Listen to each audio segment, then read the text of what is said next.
এসে গেছে এসে গেছে এসে গেছে এসে গেছে তোমাদের সামনে ইতিহাস দ্বিতীয় পত্রের ফাইনাল সাজেশন এইচএসসি 26 ব্যাচের জন্য। এবং আমি তোমাকে কথা দিচ্ছি যে এই সাজেশন যদি তুমি ফলো করো, যদি তুমি এই সাজেশন ফলো করে পরীক্ষা দাও, আমি তোমাকে কথা দিচ্ছি 100-তে 100 কেউ ঠেকাইতে পারবে না। তাই ভিডিওটা স্কিপ না করে শুরু থেকে শেষ অবধি দেখবা। তো চলো আমরা শুরু করি। আসসালামু আলাইকুম, আমি আব্দুল্লাহ আবু সাইদ, বর্তমানে পড়াশোনা করছি ঢাকা বিশ্ববিদ্যালয়ে এবং আমি এডুকেশনে তোমাদের ইতিহাস ইনস্ট্রাক্টর হিসেবে আছি। এবং আজকে আমি নিয়ে চলে আসছি তোমাদের সামনে ইতিহাস দ্বিতীয় পত্রের ফাইনাল সাজেশন। তোমাদের অনেক দিন ধরে বহুল প্রতীক্ষিত একটা ফাইনাল সাজেশন আমি তোমাদের সাথে আজকে নিয়ে আসছি। তো চলো আমরা কথা না বাড়িয়ে আমরা শুরু করি।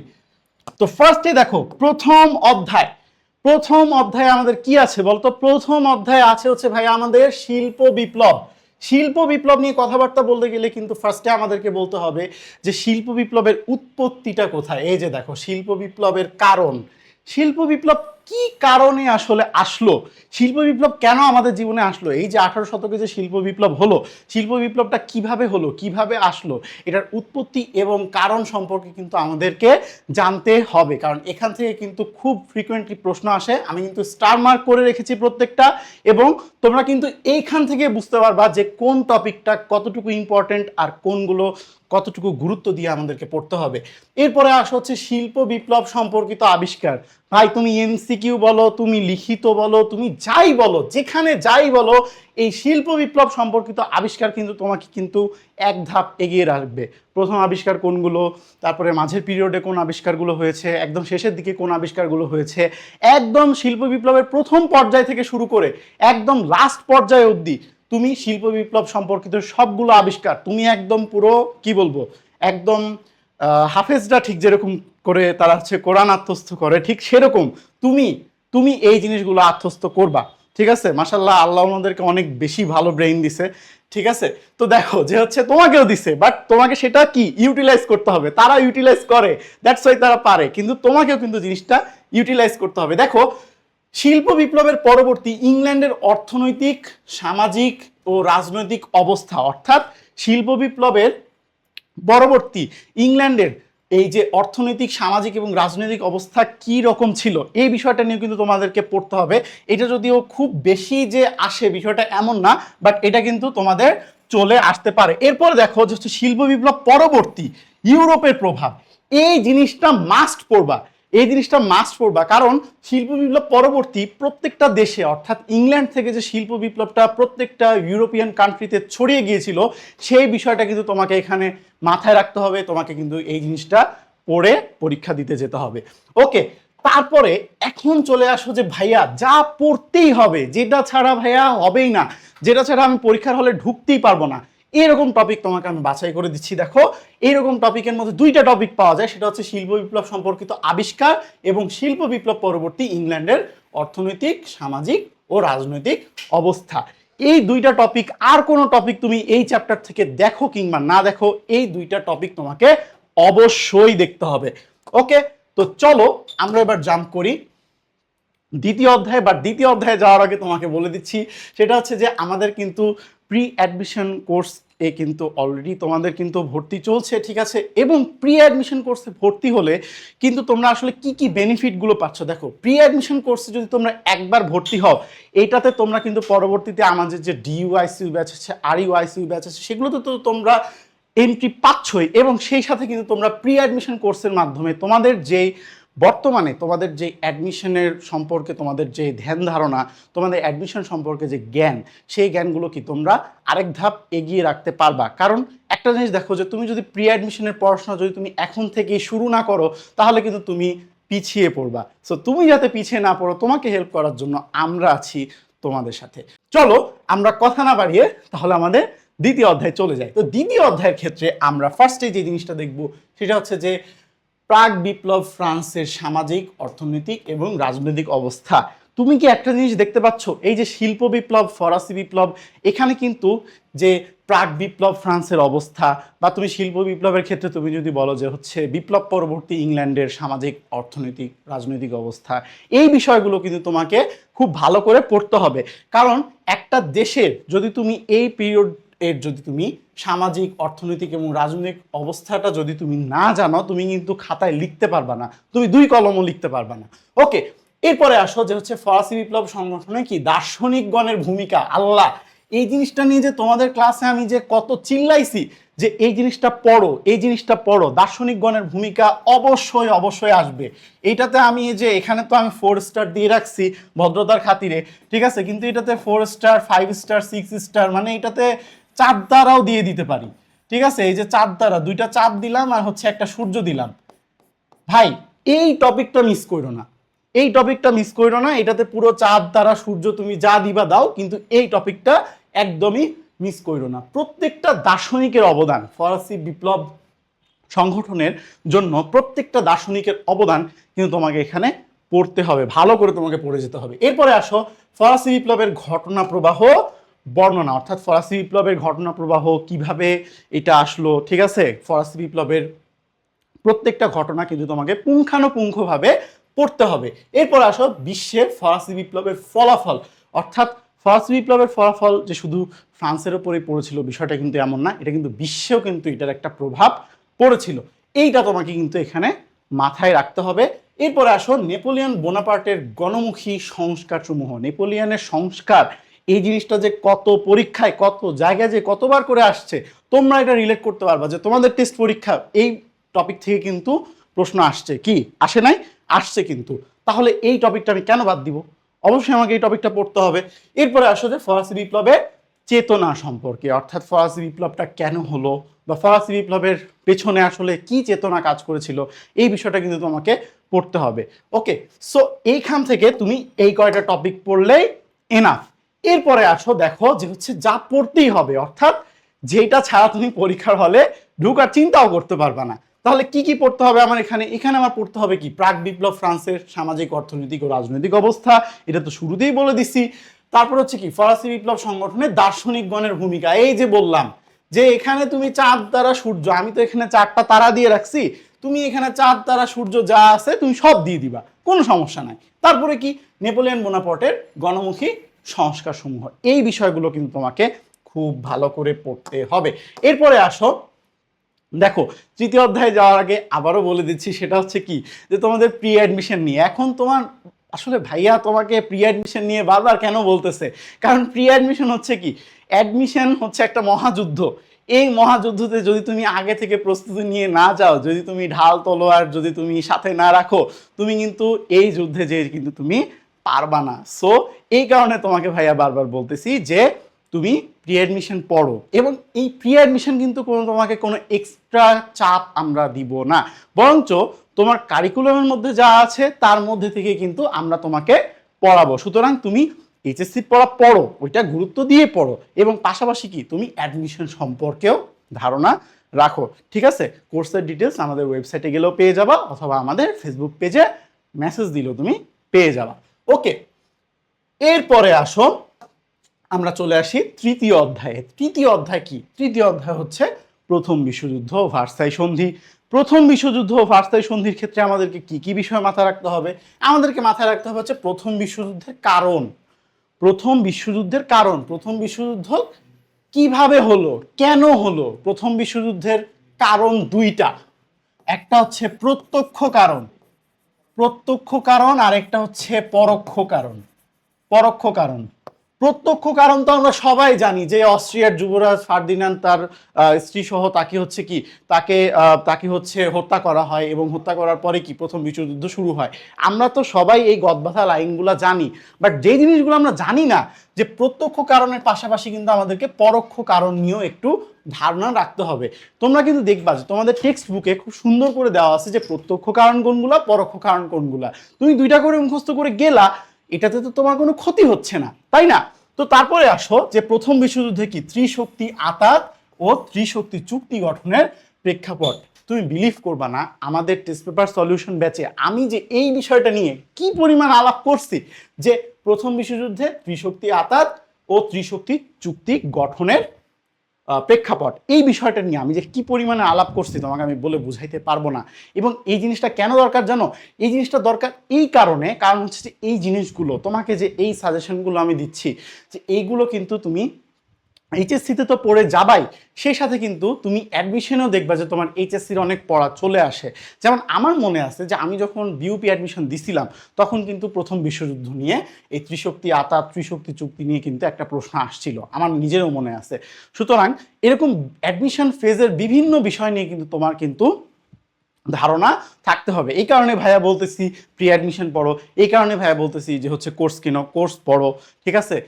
রেকর্ডেড ভিডিও আছে, আর্কাইভ ভিডিও আছে, অবসর সময়ে বসে না থেকে সেগুলো দেখো। তোমার নিজেকে কিন্তু তোমার ডেভেলপ আলটিমেটলি নিজেকেই করতে হবে, ঠিক আছে? তোমার ডেভেলপমেন্ট কিন্তু তোমার অন্য কোনো বন্ধু বা তোমার অন্য কেউ কিন্তু করবে না, ঠিক আছে?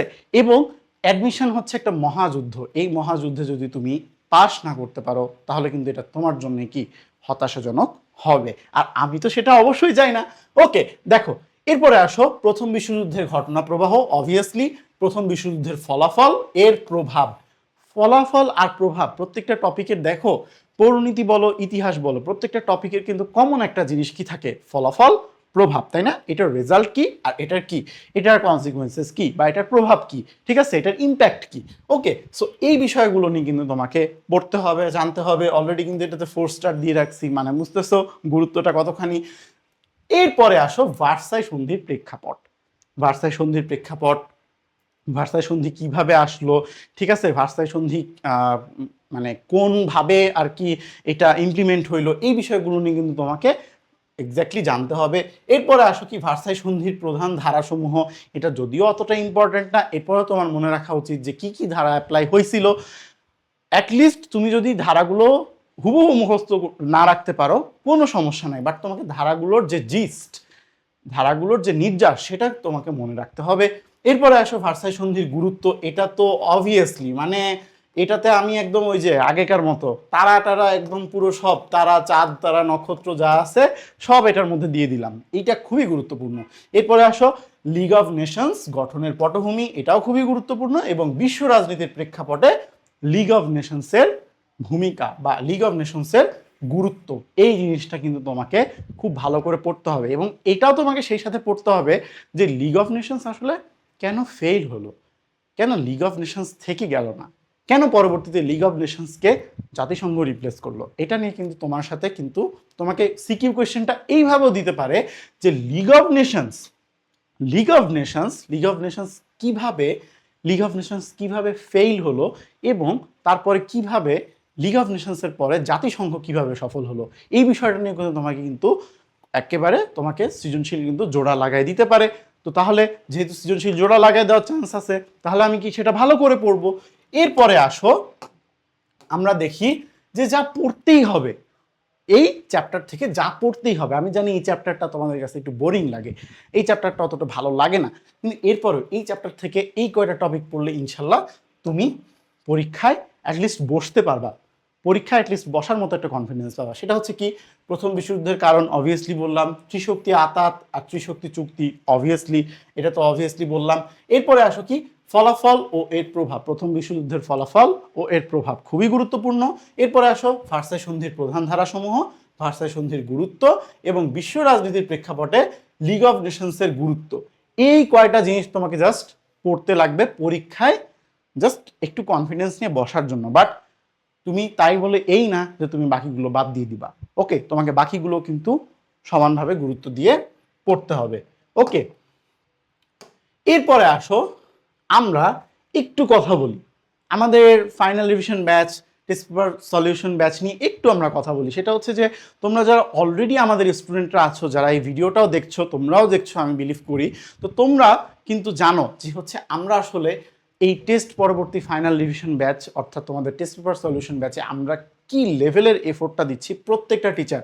কারণ আমরা চাচ্ছি কি, আমরা চাচ্ছি তোমাদেরকে অ্যানালাইসিস করে এমন একটা রেজাল্ট তোমাদেরকে দিতে, যে রেজাল্টটার মাধ্যমে কি তোমরা তোমাদের এইচএসসিটাকে তোমরা ভালো করতে পারো। কারণ এইচএসসিটা ভালো করলেই ভাই তোমার কাছে কিন্তু অ্যাডমিশনটা কিন্তু তোমার কাছে মাচ মাচ মাচ ইজিয়ার হয়ে যাবে। তো অলরেডি আমাদের টেস্ট পেপার সলিউশন ব্যাচে কিন্তু ভর্তি চলতেছে, তাই দেরি না করে প্লিজ তোমাদের কাছে আমার অনুরোধ থাকবে যে আমাদের টেস্ট পেপার সলিউশন ব্যাচে তোমরা দ্রুত যত দ্রুত পারো সময় নষ্ট না করে এনরোল করে ফেলো। এরপরে আমরা চলে আসি চতুর্থ অধ্যায়ে, অর্থাৎ বলশেভিক বিপ্লবে। এখন দেখো, বলশেভিক বিপ্লব থেকে আমাদেরকে কি কি পড়তে হবে? বলশেভিক বিপ্লব থেকে আমাদেরকে ফার্স্টে পড়তে হবে যে বিপ্লব পূর্ব রাশিয়ার সামাজিক, অর্থনৈতিক ও রাজনৈতিক অবস্থা। আমি আগেই বলছি যে সামাজিক, অর্থনৈতিক ও রাজনৈতিক অবস্থা প্রত্যেকটা বিপ্লবের ক্ষেত্রে এই জিনিসগুলো কিন্তু তোমাকে পড়তে হবে, মাথায় রাখতে হবে। রাশিয়া বলশেভিক বিপ্লব সংগঠনের লেনিনের কৃতিত্ব, অর্থাৎ রাশিয়ায় যে বলশেভিক বিপ্লব সংগঠন হয়েছিল এর ফলে লেনিনের কৃতিত্বটা আসলে কি ছিল এই জায়গায়, লেনিনের ক্রেডিটটা কি? লেনিনের সব ক্রেডিট তোমাকে এখানে মনে রাখতে হবে। লেনিনের সেই শুরু থেকে তার যাত্রা, তার এপ্রিল থিসিস ঘোষণা, এরপরে হচ্ছে কি তার হচ্ছে প্রত্যক্ষভাবে তার ক্ষমতা দখল, তোমাকে কিন্তু লেনিনের একদম A to Z তোমাকে এখানে পড়ে ফেলতে হবে, এখানে কোনো গাফিলতি করা যাবে না। এরপর আসো বলশেভিক বিপ্লবের কি চালিকা শক্তির ভূমিকা, অর্থাৎ বলশেভিক বিপ্লব আসলে কিভাবে আসলো, ঠিক আছে, বলশেভিক বিপ্লব আসলে কিভাবে এই জিনিসটা কি ইমপ্লিমেন্টেড হইলো, এই বিষয়গুলো কিন্তু তোমাকে এখানে পড়তে হবে। অলরেডি কিন্তু এটা আমি 4 স্টার দিয়ে রাখছি, দেখতেছো, মানে কি খুবই বেশি গুরুত্বপূর্ণ। এরপর আসো বিশ্বে বলশেভিক বিপ্লবের প্রভাব, অর্থাৎ বলশেভিক বিপ্লব যে হলো, এই যে বিশ্বে যে প্রথমবারের মতো একটা সফল সমাজতান্ত্রিক বিপ্লব হলো, এই সফল সমাজতান্ত্রিক বিপ্লব হওয়ার পরে বিশ্বে এটার কি প্রভাব পড়লো, এই বিষয়টা কিন্তু তোমাকে খুব ভালো করে পড়তে হবে। কারণ তোমাকে তাহলে এখানে এইভাবে লিখতে হইতে পারে, গ বা ঘতে আসতে পারে যে হচ্ছে আচ্ছা বিশ্বে কি প্রভাব পড়লো, ইউরোপিয়ান কান্ট্রিগুলোতে কিভাবে প্রভাব পড়লো, কিভাবে পুরো বিশ্বে সমাজতান্ত্রিক যে ভাবধারা বা যে মতাদর্শ সেটা কিভাবে ছড়িয়ে গেল, ঠিক আছে। তো লেনিন যে হচ্ছে কার্ল মার্কসের যে পদাঙ্ক অনুসরণ করে সে যে এই জায়গায় আসলো, তারপরে লেনিন কিভাবে এই জিনিসটাকে সারা বিশ্বে ছড়িয়ে দিল, এই বিষয়গুলো কিন্তু কি তোমাকে এখানে অবশ্যই তোমাকে এখানে পড়তে হবে। আর যা পড়তেই হবে, অর্থাৎ যেটা ছাড়া তুমি পরীক্ষার হলে বসতেই পারবে না, আমি আবারও বলছি, সেগুলো কি বিপ্লব পূর্ব রাশিয়ার কি সামাজিক, অর্থনৈতিক, রাজনৈতিক অবস্থা। এরপরে দেখো রাশিয়ায় বলশেভিক বিপ্লব সংগঠনে লেনিনের কৃতিত্ব, অবভিয়াসলি এই জিনিসটা পড়তে হবে, কারণ এখান থেকে কিন্তু গ আর ঘ দুইটাই তোমার আসার সম্ভাবনা প্রবল, গ আর ঘ দুইটাই আসার সম্ভাবনা প্রবল। এবং বলশেভিক বিপ্লবে কি দার্শনিকদের অবদান, তুমি মানো আর না মানো, প্রত্যেকটা বিপ্লবে যে দার্শনিকরা থাকে, দার্শনিকরা কিন্তু একটা খুব ভাইটাল একটা রোল প্লে করে। সেটা তুমি ফরাসি বিপ্লব বলো, তুমি বলশেভিক বিপ্লব বলো, পৃথিবীর যে কোনো বিপ্লব বলো, দার্শনিকরা কিন্তু একটা খুব ভাইটাল রোল প্লে করে। ইভেন তুমি আমাদের মুক্তিযুদ্ধের ক্ষেত্রেও তুমি দেখো যে আমাদের মুক্তিযুদ্ধে কিন্তু অনেক কবি, সাহিত্যিক, বুদ্ধিজীবীরা তারা কিন্তু তাদের এই অবদানটা তারা কিন্তু ধরে রেখেছে, বা তারা কিন্তু আমাদের মুক্তিযুদ্ধে কিন্তু তাদের লেখনীর মাধ্যমে বা তাদের দার্শনিক চিন্তা চেতনার মাধ্যমে কিন্তু আমাদের মুক্তিযুদ্ধে অবদান রেখেছিল। তাহলে তোমরা অলরেডি বুঝতে পারতেছো যে একটা বিপ্লবে, যে কোনো একটা বিপ্লবে দার্শনিকদের অবদান এটা কতটা গুরুত্বপূর্ণ পরীক্ষার জন্য, আবার ইন রিয়েল লাইফেও। ওকে, এরপরে আসো পঞ্চম অধ্যায়, অর্থাৎ হিটলার ও মুসোলিনির উত্থান এবং দ্বিতীয় বিশ্বযুদ্ধ। অর্থাৎ প্রথম বিশ্বযুদ্ধ তো আমাদের কাছে একটু বোরিং লাগতে পারে, বাট দ্বিতীয় বিশ্বযুদ্ধে এসে কিন্তু খেলাটা ঘুরে যায়, কারণ এখানে আমরা দুইটা পার্সোনালিটি, অর্থাৎ এই যে হিটলার আর হচ্ছে এই যে মুসোলিনি, এই দুইটা পার্সোনালিটি সম্পর্কে আমরা কিন্তু পড়তে পারি, ঠিক আছে। হিটলার হিটলার এতটা ব্রুটাল ছিল, কিন্তু তারপরেও দেখো যে হিটলারের শিল্পী হওয়ার ইচ্ছা ছিল। হিটলার, আমার মনে আছে যে হিটলার ভিয়েনার একটা আর্ট একাডেমিতে তিনি ভর্তি হওয়ার চেষ্টা করে কিন্তু তিনি ব্যর্থ হন। যদি তিনি সেদিন সেই আর্ট একাডেমিতে ভর্তি হয়ে যেতেন তাহলে কিন্তু আজকে তিনি ইতিহাসের পাতায় সেভাবে থাকতে পারতেন না, নেগেটিভভাবেও থাকতে পারতেন না। সো দেখো যে প্রত্যেকটা পার্সোনালিটি সম্পর্কে তোমাকে কিন্তু খুব ভালো করে পড়তে হবে, ঠিক আছে। মুসোলিনির পার্সোনালিটি সম্পর্কে তোমাকে এখানে পড়তে হবে, ঠিক আছে। মুসোলিনির উত্থান, এই বিষয়গুলো তোমাকে কি খুব ভালো করে পড়তে হবে। অলরেডি আমি 4 স্টার দিয়ে রাখছি। এরপরে দেখো হিটলার ও মুসোলিনির কর্মকাণ্ডের তুলনা, তাদের মধ্যে ডিফারেন্সটা কি, ঠিক আছে। নাৎসিবাদ আর হচ্ছে ফ্যাসিবাদ, এই দুইটার মধ্যে আসলে ডিফারেন্স কি, তাদের কর্মকাণ্ডের মধ্যে ডিফারেন্স কি, এই বিষয়গুলো কিন্তু তোমাকে পড়তে হবে। কারণ তাদের কর্মকাণ্ডগুলো সিমিলার হলেও কিছু জায়গায় কিন্তু তাদের কি ডিফারেন্সেস আছে, এই বিষয়গুলো তোমাকে পড়তে হবে।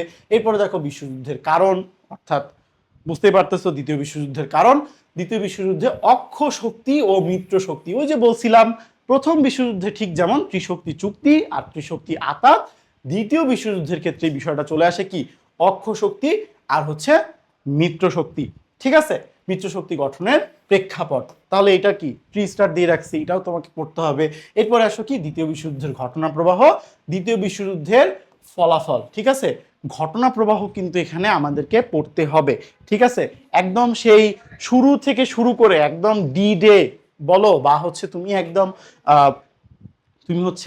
হিরোশিমা নাগাসাকির যে তুমি হচ্ছে বিষয়গুলো বলো, তোমাকে কিন্তু ঘটনা প্রবাহটা কি সিরিয়ালি একটু সংক্ষেপে পড়তে হবে, কারণ এটা থেকে কিন্তু ঘটনা প্রবাহ থেকে কিন্তু মাঝে মধ্যে প্রশ্ন করে ফেলে। এরপরে আসো যে দ্বিতীয় বিশ্বযুদ্ধের ফলাফল, অর্থাৎ দ্বিতীয় বিশ্বযুদ্ধের ফলাফল কি, দ্বিতীয় বিশ্বযুদ্ধের পরে আসলে কি হলো, দ্বিতীয় বিশ্বযুদ্ধের পরে পৃথিবীতে দুইটা বলয় কিভাবে সৃষ্টি হলো, এই বিষয়গুলো কিন্তু তোমাকে এখানে খুব ভালো করে পড়তে হবে, এটাতে কিন্তু কোনো গ্যাপ দেওয়া যাবে না। এরপরে দেখো হিটলারের উত্থানের পটভূমি।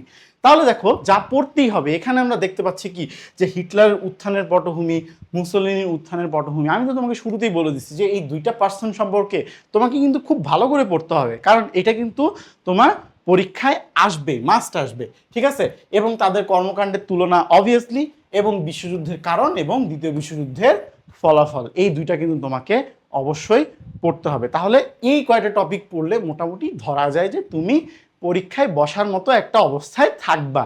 বাট তোমাকে পরীক্ষায় যদি তোমাকে ফুল মার্কস পেতে হয়, তোমাকে যদি একদম 95+ যদি তোমাকে টার্গেট করতে হয়, সেক্ষেত্রে কি তোমাকে বাকি টপিকগুলো এটার সাথে পড়তে হবে। ওকে, এরপরে আমরা চলে আসি ষষ্ঠ অধ্যায়, অর্থাৎ জাতিসংঘ ও বিশ্ব শান্তি।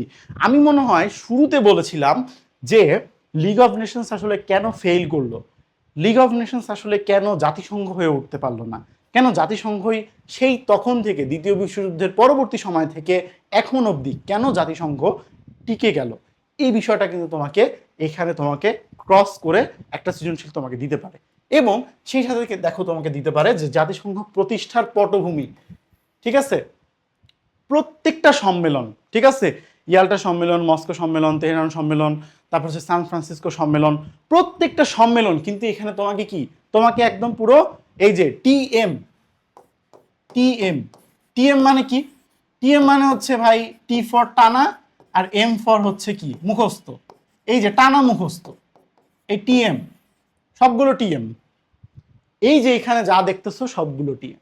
ঠিক আছে, একদম পুরো টানা মুখস্থ করে যাবা, কোনো ডানে বামে তাকানোর দরকার নাই, টানা মুখস্থ করে যাবা, কারণ এইখান থেকে কিন্তু ভাই প্রশ্ন আসে, পটভূমি থেকে প্রশ্ন আসে।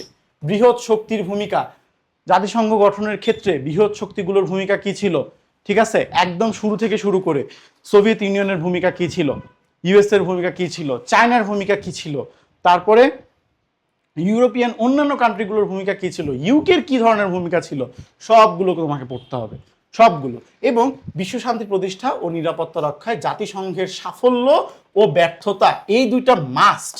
জাতিসংঘের সাফল্য ও ব্যর্থতা এই দুইটা মাস্ট পড়তে হবে, কারণ জাতিসংঘের কিন্তু সাফল্যও শুধু নাই, জাতিসংঘের কিন্তু ব্যর্থতাও আছে। ঠিক আছে, এই দুইটা জিনিস কিন্তু তোমাকে খুব ভালো করে আত্মস্থ করতে হবে। এরপরে আমরা চলে আসি জাতিসংঘের সাফল্য ও ব্যর্থতার বিষয়ে কি পারস্পরিক মতামত, অর্থাৎ এখানে তোমার কাছে জানতে পারে, তোমার কাছে ঘতে বিশেষ করে ঘতে তোমার কাছে চাইতে পারে যে হচ্ছে জাতিসংঘ আসলে কেন ব্যর্থ হলো, জাতিসংঘের ব্যর্থতার কারণগুলো কি, তোমার মতামত দাও, বা তোমার মতে তুমি বিশ্লেষণ করো।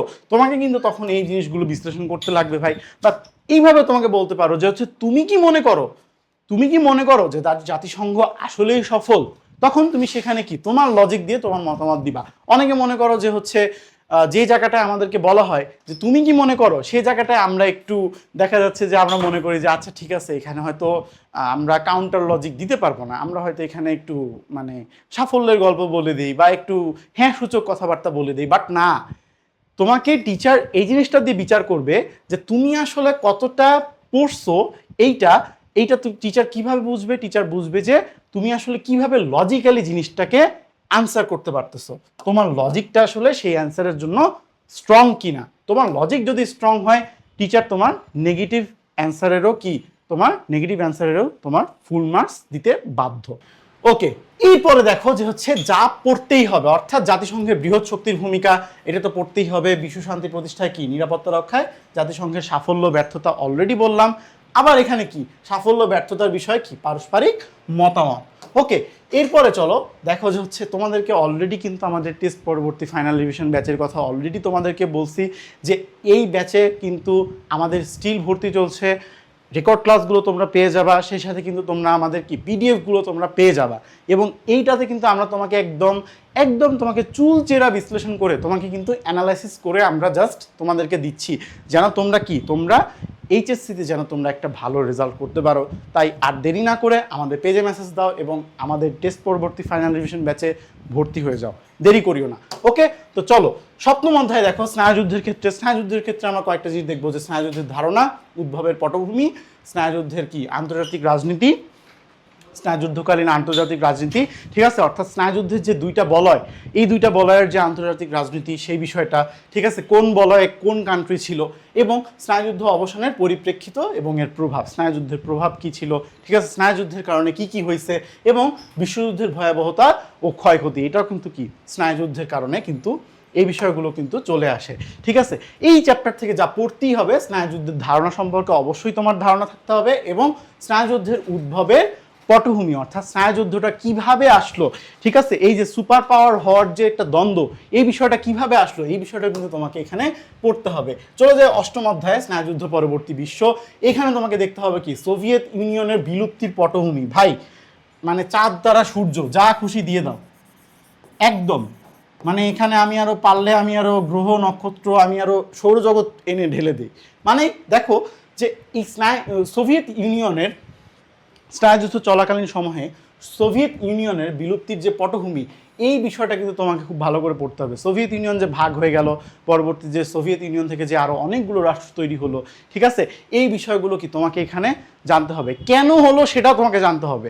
ঠিক আছে, তো দেখো হচ্ছে সোভিয়েত ইউনিয়ন বিলুপ্তির পরিপ্রেক্ষিতে স্বাধীন রাষ্ট্রসমূহের উদ্ভব, এই বিষয়টা তোমাকে জানতে হবে। 4 স্টার, এই দুইটা কি 4 স্টার, চাঁদ দ্বারা সূর্য যা আছে সব দিয়ে দিবা। ওকে, আমি সব দিয়ে দিচ্ছি, এই দুইটা এতটাই গুরুত্বপূর্ণ। এরপরে চলে আসো পূর্ব ইউরোপে সমাজতান্ত্রিক রাষ্ট্রের পতন, অর্থাৎ সমাজতান্ত্রিক রাষ্ট্রগুলো ধীরে ধীরে কিভাবে পতন হলো, কিভাবে পুরো বিশ্ব আসলে পুঁজিবাদী বলয়ের ভিতরে চলে গেল, এই বিষয়গুলো তোমাকে এখানে দেখতে হবে। নতুন রাজনৈতিক ব্যবস্থা কিভাবে আসলো পূর্ব ইউরোপে, এইটাও তো অবশ্যই দেখতে হবে, এবং বিশ্বে সমাজতান্ত্রিক রাষ্ট্রসমূহের পতনের প্রভাব, এটাও কিন্তু খুবই গুরুত্বপূর্ণ। ঠিক আছে, এখানেও আমি পুরো সৌরজগৎ এনে দিয়ে দিলাম। ওকে, জার্মানি একত্রীকরণের প্রেক্ষাপট, এটা তো অবশ্যই তোমাকে ধারণা রাখতে হবে, কারণ যে পূর্ব জার্মানি আর পশ্চিম জার্মানির যে প্রেক্ষাপট তৈরি হওয়ার যে প্রেক্ষাপট, এবং পরবর্তীতে তাদের যে আবার একত্রিত হয়ে যাওয়ার যে ঘটনাগুলো, সেগুলো কি তোমাকে এখানে পড়তে হবে, এবং বিশ্বে জার্মানির একত্রীকরণের প্রভাব, এইটা তো মাস্ট, এই জিনিসটা মাস্ট, এই জিনিসটা অবশ্যই তোমাকে পড়তে হবে। এরপরে আসো যে হচ্ছে এই চ্যাপ্টার থেকে যা পড়তেই হবে, ঠিক আছে, অলরেডি আমি বলে দিছি যে হচ্ছে বিলুপ্তির পটভূমি, সোভিয়েত ইউনিয়ন বিলুপ্তির পটভূমি, তারপরে কি সোভিয়েত ইউনিয়ন বিলুপ্তির পরিপ্রেক্ষিতে স্বাধীন রাষ্ট্রসমূহের উদ্ভব, এটা তো অবশ্যই, এবং কি পূর্ব ইউরোপের নতুন রাজনৈতিক ব্যবস্থা, বিশ্বে সমাজতান্ত্রিক রাষ্ট্রসমূহের কি পতনের প্রভাব, এবং পরিশেষে আন্তর্জাতিক বিশ্বে জার্মানির একত্রীকরণের প্রভাব। ওকে, এরপরে আমরা চলে আসি, দেখো যে হচ্ছে এতক্ষণ তো তোমাদেরকে খুব পেইড কোর্সের কথাবার্তা বললাম, তাই না, যে পেইড কোর্স এইটা করো ওইটা করো, এখানে ভর্তি হও ওইখানে ভর্তি হও। এবার তোমাকে একটা ফ্রি কোর্সের কথাও বলি। ঠিক আছে, আমাদের কিন্তু অলরেডি ফ্রি এক্সাম ব্যাচ কিন্তু আমাদের চলছে। তোমরা যদি এখনও যদি এটাতে এনরোল করো, ওয়েবসাইটে গেলেই তোমরা দেখতে পাবা, এটা যদি তোমরা এখনও এনরোল করো তাহলেও কিন্তু তোমরা কি পরীক্ষাগুলো তোমরা দিতে পারবা। আর যত বেশি পরীক্ষা দিবা, তোমার এক্সপিরিয়েন্স, তোমার পরীক্ষা দেওয়ার হাত বা তোমার চিন্তা করার ক্যাপাসিটি তত বেশি শার্প হবে। সুতরাং অ্যাটলিস্ট আর কিছুতে এনরোল করো কিংবা না করো, এক্সাম ব্যাচে অবভিয়াসলি এনরোল করে রাখিও। ওকে, এবং পরীক্ষা দিও, অবশ্যই পরীক্ষা দিও। এরপরে আসো আমরা দেখি নবম অধ্যায় থেকে, খুব বেশি দেখবো না। নবম অধ্যায় থেকে আমরা ফার্স্টেই পাচ্ছি কি বর্ণবাদের ধারণা কি, এবং বর্ণবাদ বিরোধী আন্দোলনের পথিকৃতদের ভূমিকা, অর্থাৎ বর্ণবাদ বিরোধী আন্দোলনে কারা কারা ভূমিকা রেখেছিল, এই বিষয়টা তোমাকে খুব ভালো করে এখানে পড়তে হবে, এবং বর্ণবাদ বিরোধী আন্দোলনের ঘটনাসমূহ, অর্থাৎ বিশ্বে যে বর্ণবাদ বিরোধী আন্দোলনগুলো হয়েছে সেই আন্দোলনগুলোর ঘটনাগুলো তোমাকে একটু সংক্ষেপে মনে রাখতে হবে। এবং এই চ্যাপ্টার থেকে যা পড়তেই হবে সেটা হচ্ছে কি বর্ণবাদ বিরোধী আন্দোলনের পথিকৃতদের ভূমিকা মাস্ট, এবং সেই সাথে বর্ণবাদ বিরোধী আন্দোলনের ঘটনাসমূহ। তো আজকে আমরা দেখলাম যে ইতিহাস দ্বিতীয় পত্রে আসলে আমরা কিভাবে, আমরা কোন টপিকগুলো পড়লে আমরা একটা ভালো নাম্বার পেতে পারবো, আমরা 95+ টার্গেট করতে পারবো, বা আমরা 100 টার্গেট করতে পারবো। ঠিক আছে, সব সময় এইম ফর দ্য হাই। ওকে, সব সময় এইমটা রাখবা উঁচু, তাহলে তুমি তোমার কাঙ্ক্ষিত যে লক্ষ্যটা আছে, কাঙ্ক্ষিত যে অবজেক্টিভটা আছে, সেটা তুমি ফুলফিল করতে পারবা। তাহলে তুমি কি, তাহলে তুমি এইচএসসিতে একটা ভালো রেজাল্ট করতে পারবা ইনশাল্লাহ। তোমাদের সাথে ছিলাম আমি আব্দুল্লাহ আবু সাইদ। আজকের মতো বিদায় নিচ্ছি, দেখা হবে আবারও অন্য কোনো ভিডিওতে। ততদিন পর্যন্ত খোদা হাফেজ।